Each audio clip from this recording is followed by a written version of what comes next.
Israel's prime minister has just ordered his military to expand control of the Gaza Strip to 70%.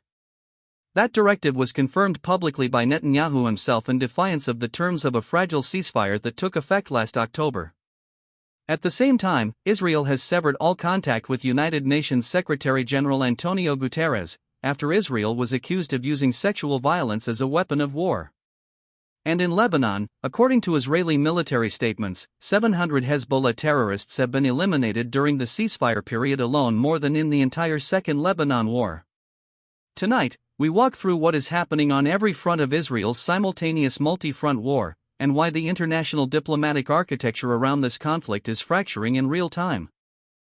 In the next 7 minutes we are covering everything: what Netanyahu's 70% directive actually means on the ground, what IDF operations have looked like this week across Gaza and Lebanon, why Israel just broke off all contact with the UN Secretary-General, what the military and political stakes are for each of the affected regions, and whether the ceasefire that has nominally been in place since October is still functioning in any meaningful sense. The clearest picture of Israel's operational posture this week comes directly from official sources.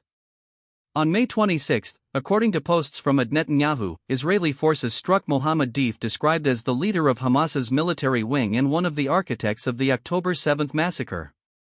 The same day, IDF confirmed the dismantling of approximately 11 kilometers of underground tunnel routes east of the Yellow Line in the Beit Hanun area of northern Gaza, describing the network as built beneath residential Lebanon responsible for securing such sites.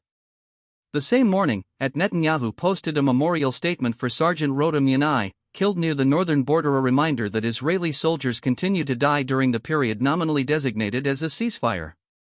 Then, late on May 28, Middle East Eye reported that Netanyahu had publicly directed the IDF to move from controlling 60% of Gaza's territory to 70%, stating in his words, "My directive is to move to 70%.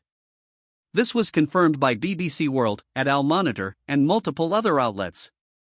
And then, in the early hours of May 29, AFP reported a development that escalated the diplomatic dimension dramatically. Israel broke all contact with United Nations Secretary-General Antonio Guterres, after Israel was accused of using sexual violence as a weapon of war.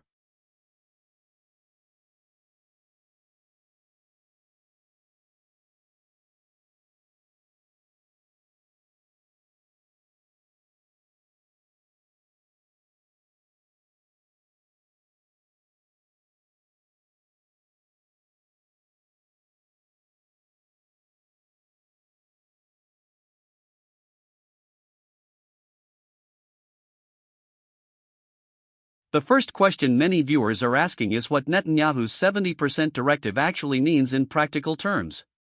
The short answer is that it represents a formal military escalation that directly contradicts the terms of the ceasefire agreement that took effect in October. A ceasefire, by definition, implies that territorial control is frozen pending negotiation. Ordering the military to expand territorial control by 10 percentage points while the ceasefire is nominally in effect effectively suspends the ceasefire in all but name. According to Middle East Eye, Netanyahu made these remarks at a conference in an occupied West Bank settlement, a setting that amplifies the political signal attached to the military directive. The Lebanon dimension adds another layer of complexity. According to posts from Netanyahu on May 26, 700 Hezbollah terrorists have been eliminated during the ceasefire period alone, a figure that, if accurate, raises serious questions about what the ceasefire is actually governing. The attempted sabotage of the Quran Dam by Hezbollah operatives, confirmed by IDF, suggests active offensive action continues on both sides of the ceasefire line. A second pressing question is what the Israel-UN break means institutionally. On that front, some analysts suggest that Israel severing contact with the Secretary-General over sexual violence accusations rather than disputing the findings through UN mechanisms represents a strategic decision to delegitimize the international oversight architecture entirely, rather than engage with it. For Foreign Policy, which noted this week that Israel excels at drone manufacturing and AI-assisted defense, the military dimension of this story is only one layer. The deeper question is whether Israel's operational success is outpacing the diplomatic frameworks designed to govern it. Is Netanyahu's 70% directive a formal violation of the ceasefire? The directive appears to directly contradict the terms of the October ceasefire, which were predicated on a freeze of territorial control pending negotiations. Ordering a 10 percentage point territorial expansion while the ceasefire is nominally in effect effectively suspends it operationally, though Israeli officials would likely argue their operations target active combatants and infrastructure rather than civilian territory. What does Israel severing all contact with the UN Secretary-General actually mean for international oversight of this conflict? Some analysts suggest the move is a strategic decision to delegitimize the international oversight architecture rather than engage with it through UN mechanisms. If Israel refuses to cooperate with UN accountability processes, the practical ability of the international community to monitor conditions in Gaza or enforce ceasefire terms may be severely diminished. In Gaza itself, the human dimension of the 70% directive is measured in displacement and destruction. At Middle East Eye reported that Palestinian civil defense workers in Khan Yunis are battling a massive warehouse fire with severely depleted resources following a new Israeli strike.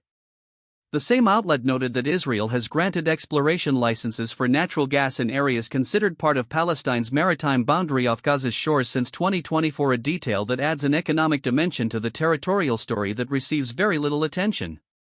In Lebanon, the situation is being managed simultaneously with the Gaza campaign.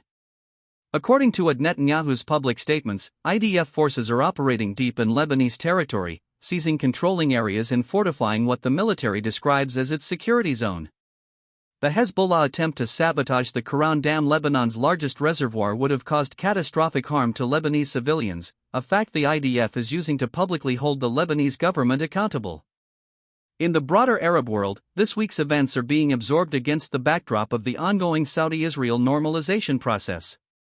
According to posts from Lindsey Graham SC, Senator Graham argued this week that if Trump can get Saudi Arabia to recognize Israel, he will have effectively ended the Arab-Israeli conflict. That normalization pathway, which was supposed to create incentives for restraint, is now being tested by the simultaneous Gaza and Lebanon escalations. At the United Nations level, the Secretary-General's office is now cut off from direct communication with the Israeli government at a moment when UN peacekeepers, aid workers, and investigators depend on that channel to operate. The UN posted this week that the Ebola response in Congo, the Ukraine war, and Gaza are all simultaneously straining its capacity, and that is before the loss of the Israel communication channel. The Palestinian and international case against the current Israeli operations is substantive and must be stated fairly. Critics argue that expanding territorial control to 70% of Gaza while a ceasefire is nominally in effect is not a counter-terrorism operation, it is a military occupation that is creating the conditions for a prolonged civilian catastrophe. The UN Secretary-General, according to Antonio Guterres' own posts this week, stated that the trajectory of the war in Ukraine and by extension, the conflicts he is monitoring globally is unsustainable, that death spirals must stop, and that diplomacy must be prioritized. Extending that principle to Gaza, critics would argue that a military directive to expand territorial control serves the objective of eliminating Hamas's military capacity, but it comes at a civilian cost that international humanitarian law is designed to limit.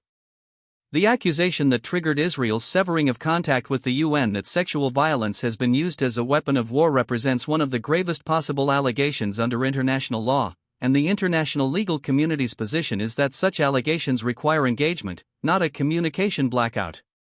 Whether or not the allegations are accurate, critics argue Israel's response of cutting all ties sets a precedent that undermines the entire system of international accountability. Here is the question that defines the entire situation: if 700 people were eliminated during a ceasefire and a government just ordered its military to expand territorial control by 10%, at what point does a ceasefire stop being a ceasefire? Tell us in the comments, should Israel be held to the terms of the October ceasefire, or has Hamas and Hezbollah's conduct during that period justified this escalation? We want to hear your perspective.